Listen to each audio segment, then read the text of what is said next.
is a spectacular tidewater glacier, and that front or face of the glacier is constantly dropping off pieces of ice.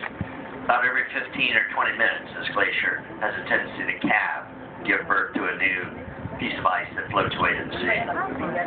And you are here. The glacier from its left to its right edge is roughly 1/2 nautical mile wide. It extends above the water a little over 150 to 200 feet.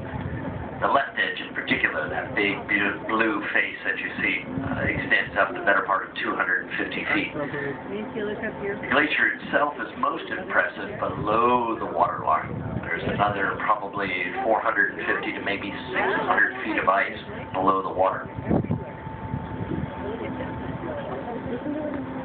We're able to feel Captain Tuttermuth as he maneuvers using the bow thrusters and oxypod systems.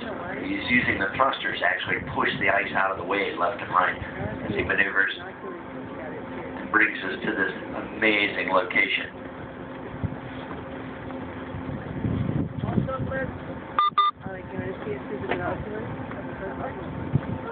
Patient winds now. Keep your focus, keep your binoculars ready, watch the ice. It is gravity and gravity alone that will pull ice to the sea.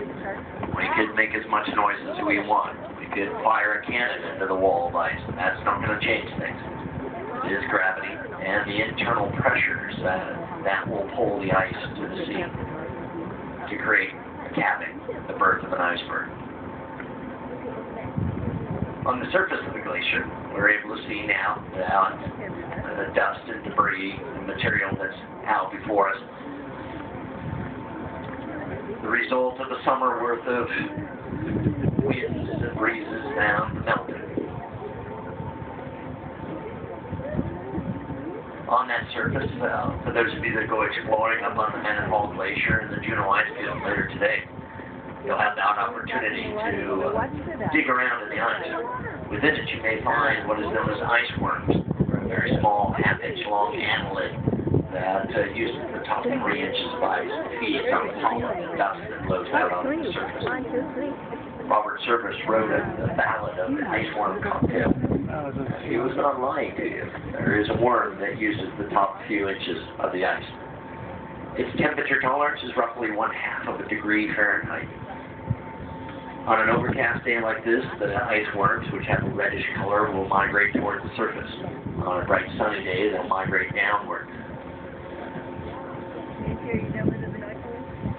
We've got an unbelievably gorgeous view of the glacier at this point, forward and right. The captain's brought you to an incredible spot. He's not finished with the adventure at this point. He would like to slowly swing the vessel so that everybody gets an opportunity to watch the South Sawyer Glacier.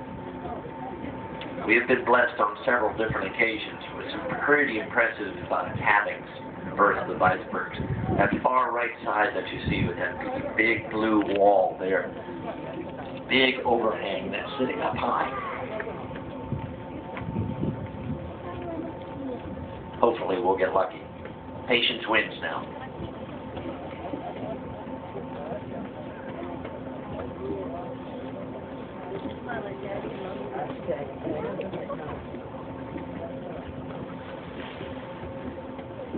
It was at an economic conference that I attended several years ago that one of the CEOs of the major banking institutions stated that in wilderness, one finds something as great as any religion.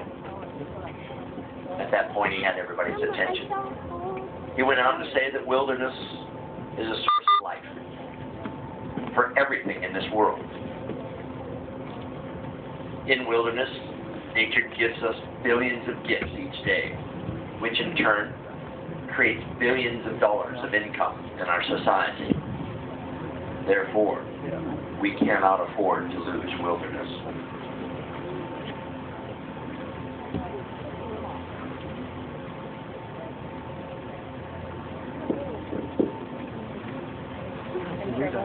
We had some harbor seals up on the ice off of our left or port side, and there's more up on the ice out before us.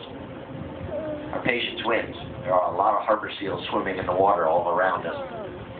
You'll notice that there's some sills clouds that are billowing up around the vessel. It's not because it's shallow here. We have over 600 feet of water underneath us. As the glacier moves down slope, it carries rock and debris with it, and that rock rubs against the country rock and abrades and creates this talcum powder fine material known as glacial rock flour. That material floats along in seawater and is suspended in the first, second, third thermoclines. And as the captain uses the thrusters, it'll churn that silt up around us.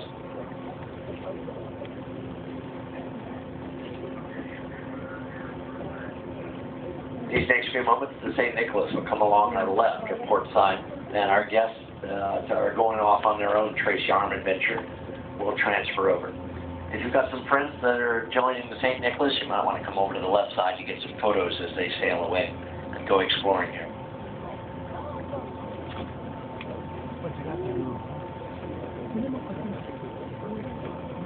Patience wins.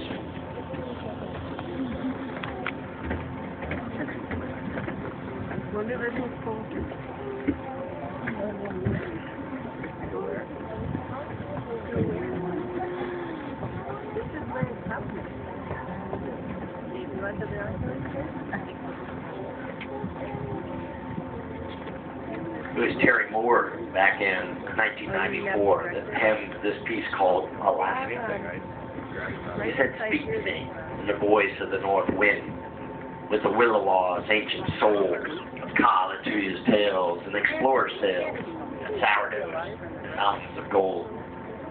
Let me breathe the blue air of glaciers, beneath the sky of a newly born spring, and honor the Tlingit traders, and remember the long winter dream. Let me hear the call of the eagle in the forest where the salmon run, and stand on the shores of majestic gray fjords and the arms of the pale Arctic sun." This is the South Sawyer Glacier, spelled S-A-W-Y-E-R. Sawyer Glacier System was named by Lieutenant Commander Mansfield back in 1889 when he came exploring here inside this fjord. Mansfield named many things after important people within his world. The fjord itself was named after Benjamin Franklin Tracy, B.F. Tracy, Secretary of Navy under President Harrison.